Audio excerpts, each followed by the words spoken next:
আজকেও কিন্তু নদীতে মাছ ধরতে গেলাম, কিন্তু একটি ঝামেলা হয়ে গেল মাছ ধরতে গিয়ে। আচার কিনে খেলাম আর সারাদিন কি করি সেটাই থাকছে আজকের ব্লগে। পুরো ভিডিওটি দেখতে থাকুন, খুবই ভালো লাগবে। তাও আসছে বাড়িতে, এর জন্য কিন্তু তেলের পিঠা বানানো হইতেছে। আমাদের গ্রামে কিন্তু আত্মীয় স্বজন আসলেই পিঠা পুলি বানানো হয়। মা বললো অনেক ধরনের পিঠা বানিয়ে খাওয়াইছি, আজকে তেলের পিঠা আর পাটিসাপটা পিঠা বানাইবো আমাদের বাড়িতে। পিঠাগুলা কত সুন্দর ফুলছে। আমি এখানে 3টা পিঠা নিয়ে যাইতেছি ভাবিরে দেওয়ার জন্য। ভাবি কিন্তু আমাদের বাড়িতেই প্রথমবার তেলের পিঠা খাইতেছে। ভাই ভিডিও কলে লাইনে ছিল, বলতাছে আমি দেশে গেলাম, আমারে তো একদিনও তেলের পিঠা বানিয়ে খাওয়াইলো না। আসলে অল্প কয়েকদিন ছুটিতে আসছিল, তো কি করব, বিয়ে শাদির ভেজালে ছিলাম, এর জন্য বানিয়ে খাওয়াইতে পারি নাই। এখানে দেখেন কত সুন্দর বাইম মাছ ভুনা করা হয়েছে। ফুলকো ফুলকো তেলের পিঠার সাথে দেখেন এখানে পাটিসাপটা পিঠা বানাইছে। কার কার পিঠা খাইতে ভালো লাগে কমেন্টে জানাবেন। এখানে 2 বেয়াই দেখেন বৈশাখ খাওয়া শুরু করে দিছে। আসসালামু আলাইকুম, মিমি ব্লেজ ব্লগে সবাইকে স্বাগতম। চলে আসলাম নতুন একটি ভিডিও নিয়ে। বাবুরে নিয়ে স্কুলে যাইতেছি, সকালবেলায় নদীর পার থেকে শুরু করলাম ভিডিওটি। পিছনে দেখেন কত গম ক্ষেত। যাও যাও যাও, পুলে যা হারবা না, যাও সোজা যাও, নৌকা যেতে হইব।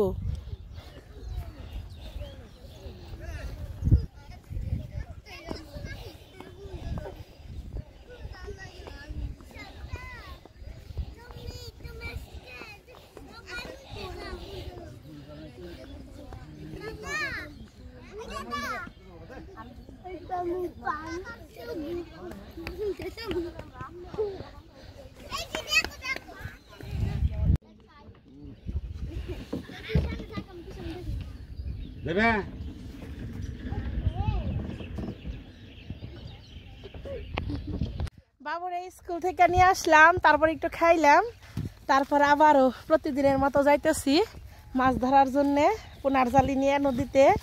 আসলে প্রতিদিন তো খুব সুন্দর সুন্দর মাছ পাওয়া যায়, এর জন্য প্রতিদিনই যাই। আসলে নদীর মাছ আবার খাইতে একটু ভালো লাগে, নতুন ভাবে আসছে তারও খুব ভালো লাগে খাইতে। আর এগুলা তো আসলে কেনাও তো পাওয়া যায় না। আপনারা পুরো ভিডিওটি দেখতে থাকুন, আশা করি খুব ভালো লাগবে। অনেকে আবার নদীর থেকে মাছ মেরা নিছে, হয়তো 2-4 দিন হয়তো বার মাছ মারান যাইব, তারপরে আর মারান যাইব না। ওই যে খালা নৌকা দিয়ে ধাক্কা দেন লাগবো আবার টাগই, পরে নৌকা নিয়ে গেল আবার। হ্যাঁ, টাগো একবার থুবু করে থাকছে কেরা জানি না মা।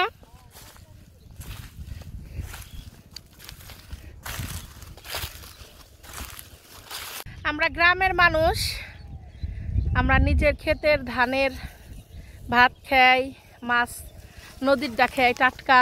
গ্রামে আসলে থাকার মজাই এইটাই। ওই যে খালা নৌকার জন্য গেছে, নৌকা নিতেছে। ওই খালা বই ঘাস আঙ্গ নৌকায় নিয়ে আয়, ওই দাম ধাক্কা দে। এই যে দেখেন নদীতে ধানও বুনছে। ওই যে নদীর কিনার দিয়ে যে ধান লাগাইছে এগুলা অনেক আগে এইব মা, বড় ধান বুনছে আগে, এখন বুনা না গো মা। মাছ মারা তো সহজ না, কষ্ট আছে অনেক। ওই যে দেখেন নৌকা দিয়ে ধাক্কিয়ে তারপরে খালা টাগই আনতেছে। এই পারে এনে ভিড়াইবো, তারপরে খেওন দিব পোনার জালি দিয়ে। এই যে পোনার জালি, আমি আর মা পোনার জালি নিয়ে খাড়ে রয়েছি না গো মা। তুমি তো প্রতিদিন মাছ মারার হয়, তোমার কেমন লাগে? ভালো লাগে মাছ দিতে।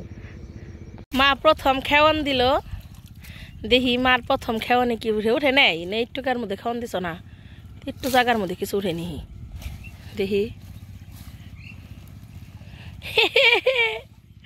আজকে 20 মিনিট লাগে গলত বানাইলে কিছু উঠে নেই। ওই যে খালা টাগয়ের দাম আনতেছে, আর এই যে মা টাগয়ে একটু একটু করে খেওয়ান দিতেছি। সরো একা খেওয়ান দিয়ে সুন্দর করে আনা হারবো না মা।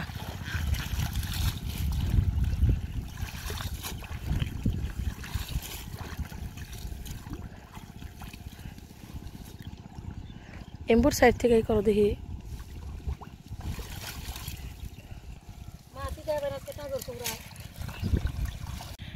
আজকে খেওয়ানে কোনো মাছ নেই কে করতেছে না, মেয়েরা নিয়ে গেছে গাবে কে। এই যে একটা নন্দু আর দুইটা বেরম চুরুলে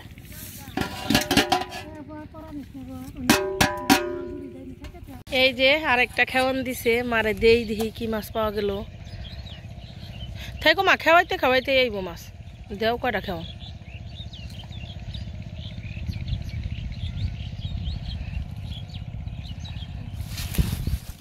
দেও এই যে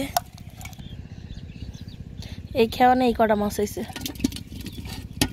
পরের খেওয়ানে যে এই কয়টা মাছ আসলো যারা পুরো ভিডিও দেখুন দেখি লাস্ট পর্যন্ত আল্লাহ কতগুলা মাছ ধরবার দেয়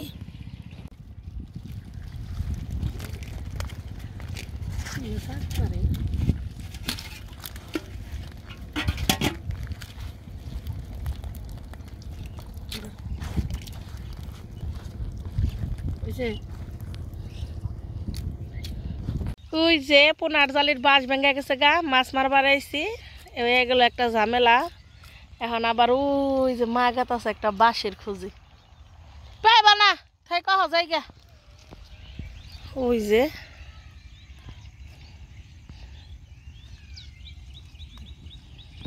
ওই যে আব্বা ঘাস কেটে বেড়তে যাইতেছে নদীর পার দিয়ে আর ওই যে ওরা এখন উঠে পড়বো মাছ বেশি একটা পাওয়া যায় নাই কি মাছ ধরছি বাড়িতে যে দেখেন যে আজকে বেশি মাছ না অল্প কয়েকটা মাছ তাও আলহামদুলিল্লাহ ভালো যে রিজিক আছে হেডিতে পাইছি দেখি কি রান্না করতেছে নেহা মুরগির মাংস না নেহা আর কি রানবি 20 টাকা দেন 10 টাকা দেন কোনো সমস্যা নাই গোড়াগির তৈরি আচার চালটার আচার তেঁতুলের আচার বড়ের আচার দোলভোর আচার আমড়ার আচার আমড়ার ভর্তা কাসন্দা দিয়া উষা করেন মশলার তৈরি বন্ধ করেন এটা বন্ধ করেন কোনো সমস্যা নাই কিনলে চালু করেন মেঘের কাছে চলে আসেন অল্প সময়ের মধ্যে চলে যাবো গা এক জায়গায় বেশি থাকবো না 1000 মজাদার 20 টাকা দেন 10 টাকা দেন কোনো সমস্যা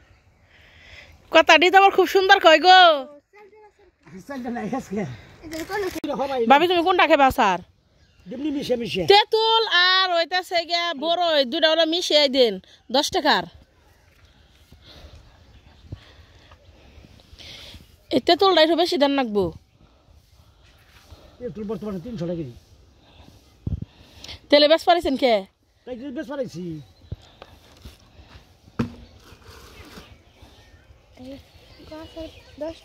আমনে হলো কত বছর ধরে হইতেছে গাছার বেছেন 30 বছর 30 বছর আপনি তখন কথা নিয়েছিলেন কতটুকু আসছিলেন তখন আপনি আমাকে তো আমরা পুরান থাকলে কি হবো মনে করেন গন্ডগোলের আগের জন্য আমাকে 7 দিনের আগে আপনার